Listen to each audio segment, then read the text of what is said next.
Oh, School of Rockstars wants to join in. Let's bring School of Rockstars in quickly on the live. Why are you smiling? I'm just chatting. You're chatting? Who are you chatting with? In the group. You're chatting in the group? No, the guy said he lives in Hamilton. I was like, oh, you know, you could. He's gonna come to Detroit. Hello. Yeah, that's what I said. What's up, School of Rockstars? How we doing? How are you? I'm good. I'm doing great.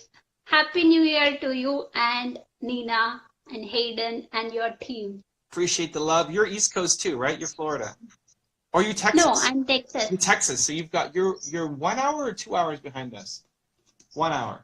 1 hour. 1 hour. Okay. So you're 8:30. Okay, cool. What's up? How can I help? You have a question? I want to thank you for your belief because I have grown in the past 1 year so much. I would like to thank you for that. I appreciate it. And you know, as much as like I'm getting a lot of these kind of DMs and stuff for the past couple of days as people are kind of reflecting on the year and all that. And I'm only 0.5% of your success. You know, you're off doing the work. You could listen to a whole bunch of different people talking about motivation and wisdom and all that stuff, but if you don't do anything about it, you're still where you are.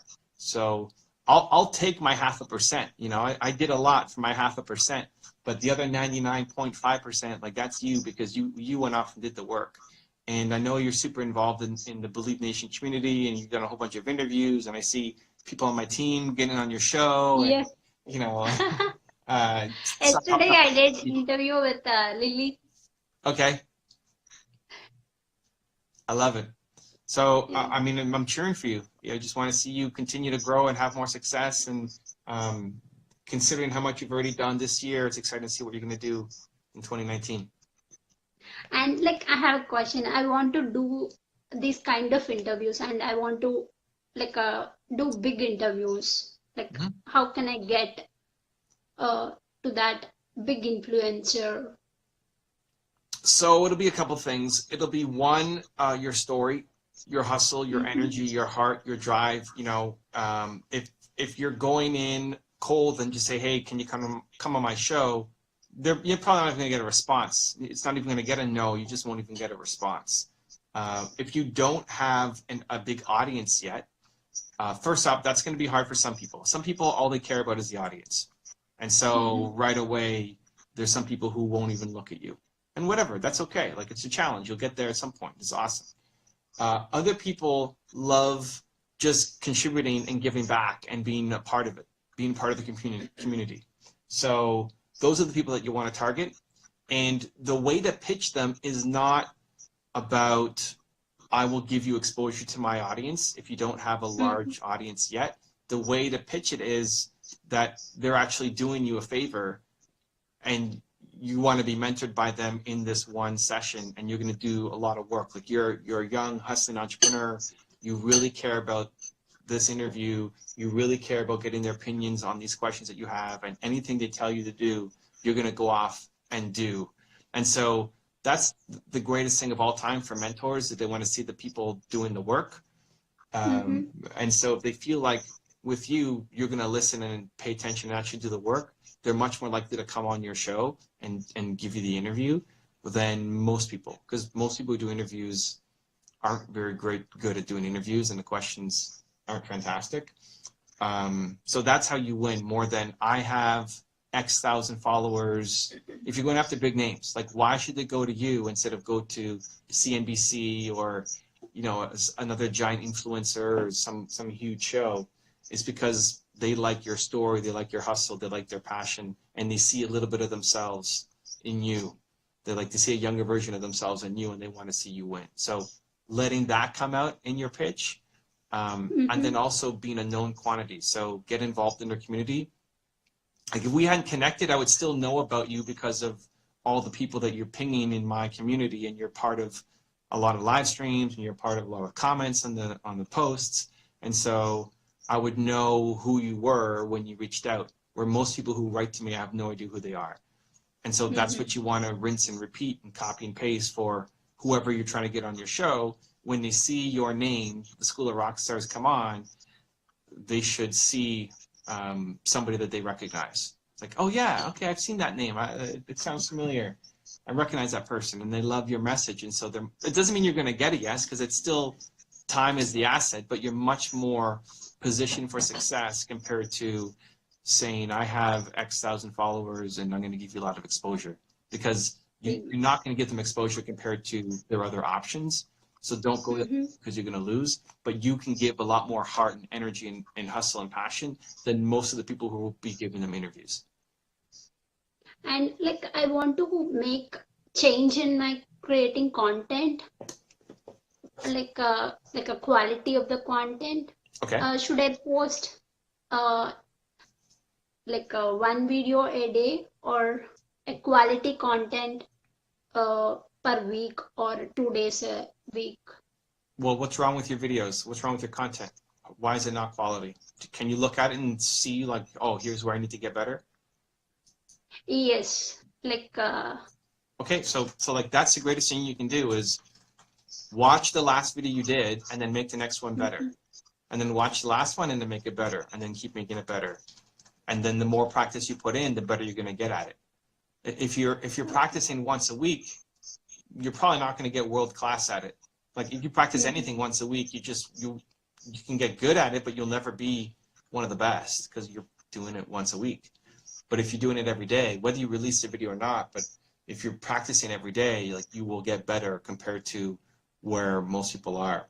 And so I would make a video today, and then I would look at it again, and then tomorrow I'd look at it, and then I'd do another one. And it doesn't be the same topic, different topic, but make it better. As long as you can look at your videos and you know what's wrong, then you have something to work on and fix. If you don't know what's wrong, then now you need to go outside and you need to bring on somebody who can teach you, who can look at your videos and say, wow, okay, this is where you really suck and you need to improve. I mean, I'm thinking about the people who came to my workshop, the past 2 Toronto workshops. There were a couple of people who thought they were great. Like, I'm great. Like, look at my videos. I look at them and I don't see anything wrong. I don't get why am I not growing? And then I look at it and it's like, you suck. But out of love, right? Like, okay, there's like 82 things that you're doing wrong here. But just because I've been doing it for longer and I have more experience, so I can guide them through it. But they weren't able to see it in their own content as to why they weren't great. And so if you can look at your videos and you know what needs to be fixed, then you have something to work on and practice. It's when you don't know what needs to be fixed. Like, as long as you know, then you have no excuse. It's like, go tomorrow and make another one, and go tomorrow and make another one, until you get to the point where it's like, I don't know what's wrong. Like, I don't know what else to do. I feel like I've done everything I know, and now I need to go out and get help too. And like I'm learning from your old playlist. You did 1 Minute Mondays, and you did like a raw videos, just you talking. Yeah. Like, and yeah, I'm watching it every day. Yeah, it's great. Like, you can have respect for the editing, but for this kind of work, the editing is not the thing. Like, if I had to start all over again, I would be doing, what's this? Like, what are we doing right here? There's no editing, it's live. I'm just sitting in front of my phone talking. If I was starting from scratch, this is what I would do. And I would do this until I got enough traction that I could then hire an editor to then help me with my business and grow it. But I would spend very little time worrying about the editing and more time practicing yourself being a better speaker and interviewer, so that you're focused on the right skills, and then you start building up attention and traction for your business. And like, the video should be like 10 minutes long, or it should be more than that? This is great. We started this with like, what's your question? He said he had no questions, and now we're like 18 questions deep. YouTube, I would do 10 minutes plus. We try to get 10 minutes for a video. It matters right now. For Instagram, 1 minute's your max. IGTV, I don't have any guidance on that right now. It's just not, it's not hitting mainstream enough to really pay attention to. But YouTube, try to get to 10. Don't fill it with crap. 10 is 10. Like, if a video for us is 6 minutes, we're like, ooh, can we add anything more to it? Can we do anything that will bring more value? And if the answer is no, then we release a 6-minute video. But we try to always bring it up to 10 because it matters more for YouTube. And there's no max. You know, my best video is 40 minutes, something long, and we've done up to 8-hour videos that still perform well. So There's no max, but try to get at least 10 minutes if you can. I want to meet you guys in St. Louis. St. Louis, do it. Yes. Actually, I think if you're in Texas, I think Tulsa is closer than St. Louis. Yes. Yes, Tulsa is like closer to it. Yes. Yeah, Tulsa or No, Tulsa is closer because I know, like, I'm from Oklahoma. I did my master's there you there, go. so. Yeah. Tulsa or the Albuquerque one. Anyway, look it up. We'll see you there. Nina's pumped too. Yeah. Yeah.